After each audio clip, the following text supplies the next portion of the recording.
রংপুর নগরীর Sahebganj school and কলেজের অধ্যক্ষ শাহজাহান আলীর অনিয়ম দুর্নীতির বিরুদ্ধে দীর্ঘদিন ধরে সোচ্চার ছিলেন এলাকাবাসী, কিন্তু রাজনৈতিক প্রভাবের কারণে তা পাত্তা দেয়নি কেউ। তবে সরকার পতনের পর থেকে গা ঢাকা দিয়েছেন এ অধ্যক্ষ।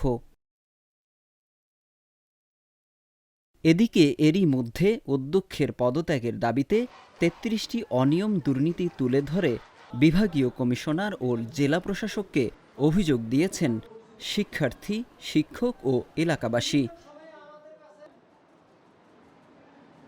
কোচিং বাধ্যতামূলক করছে, আমাদের যার ইচ্ছা যেখানে কোচিং করবে, কিন্তু যদি কোচিং করা না হয় তাহলে প্র্যাকটিক্যালে মার্ক কাটা হয়, প্র্যাকটিক্যাল মার্ক দেওয়া হয় না।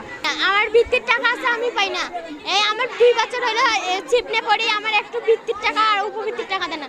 আমাদের ক্লাসে 74 জন ছাত্রছাত্রী, তার মধ্যে 5-6 জনকে উপবৃত্তি দেখা যায় না, কিন্তু সবাইকে উপবৃত্তিটা কেন, এটা তার আমি বিচার চাই। তিনি স্বৈরাচার, তিনি অনিয়ম দুর্নীতি, অনেক খারাপ কাজ এবং আমাদের পিতামাতাকে অনেক অপমান করেছে, এমনকি স্কুল প্রতিষ্ঠান থেকে তাকে বের করে দিচ্ছেন। গত 3 বছর থেকে আমরা যখন ক্লাস 8-এ পড়ি তখন এনআইডির কথা বলে আমাদের কাছ থেকে 3বার, একবার না 2বার না 3বার টাকা নিছে, কিন্তু এখনো পর্যন্ত আমরা এনআইডি কার্ড পাই নাই। অনেক টাকা বাকি থেকে আমার মাত্র 50 টাকা বাকি ছিল, এই জন্য আমাকে মাঠের মাঝখানে দাঁড় করায় আমার ছবি উঠাইছে। এটা কোন সংবিধানে আছে যে মাঠের মাঝখানে দাঁড় করায় ছবি উঠাবে?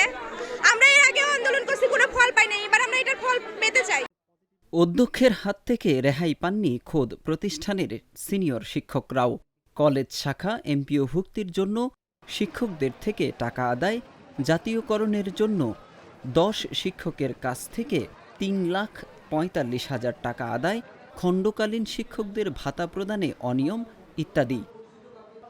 এমনকি এসবের প্রতিবাদ করলে চাকরি খাওয়ার হুমকি দেওয়ার অভিযোগ এই অধ্যক্ষের বিরুদ্ধে।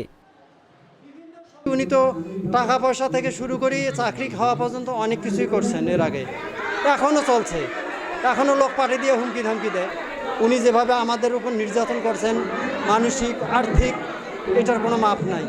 এবং উনি বিভিন্ন সময় যে টাকাগুলো আমাদের কাছ থেকে নিয়েছেন, স্কুলে কালেকশন নিয়ে গেছেন, সেগুলো আমরা লিখিত আকারে অভিযোগ দিছি। 22 সালে হঠাৎ করে আমাকে প্রকাশ করলো, প্রকাশ করিয়ে 2022 সালের জানুয়ারি থেকে অদ্যাবধি বেতন দেয় না এবং 3টা ইট বোনাসও দেয় না। অভিযোগের তো শেষ নাই, তারপরও যে মোস্ট যে অভিযোগগুলো সেগুলো হচ্ছে অর্থ আত্মসাৎ এবং বিভিন্ন ধরনের রেজুলেশন ছাড়া বিভিন্ন ধরনের টেন্ডার করা এবং রাতারাতি বিভিন্ন ধরনের সরকারি সম্পত্তিকে ব্যক্তিগত সম্পত্তি মনে করে ভোগ করা এবং রসিদ ছাড়াই বিভিন্ন ধরনের বেতন ভাতা আদায় করা এবং আগাম প্রশংসাপত্রের ফি আদায় করা, পরীক্ষা প্রশংসাপত্র দেওয়ার আগেই অর্থাৎ 6 মাস 1 বছর আগেই প্রশংসাপত্রের ফি আদায় করা এবং সামান্য বেতনের জন্য 2-1 মাসের বেতনের জন্য স্টুডেন্টকে পরীক্ষা থেকে বের করে দেওয়া, মাঠে দাঁড় করিয়ে রাখা এবং ছবি উঠানো এবং প্রশংসা কী বলা হয় বেতনের রসিদ ছাড়া বেতন নেওয়া এবং আবারও সে বেতন দাবি করা, এই ধরনের বহু অভিযোগ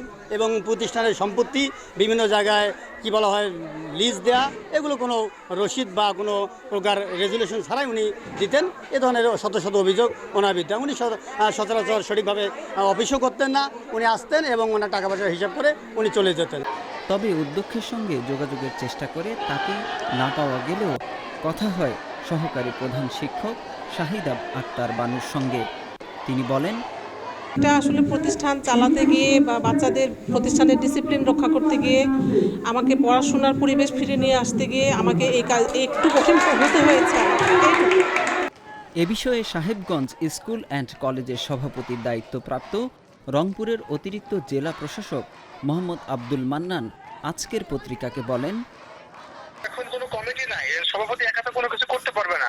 আমরা একটা জেলা প্রশাসনকে কালকে আমি বসেছিলাম যে শিক্ষক মন্ডলী যারা আছেন, অভিভাবক মন্ডলী এবং প্রাক্তন ছাত্র ওনারা আসছিলেন, তাদের সাথে বসে যে অভিযোগগুলো দিয়েছেন সেটা বিষয়ে তদন্ত করার জন্য আমি জেলা প্রশাসক স্যার বরাবর লিখেছি।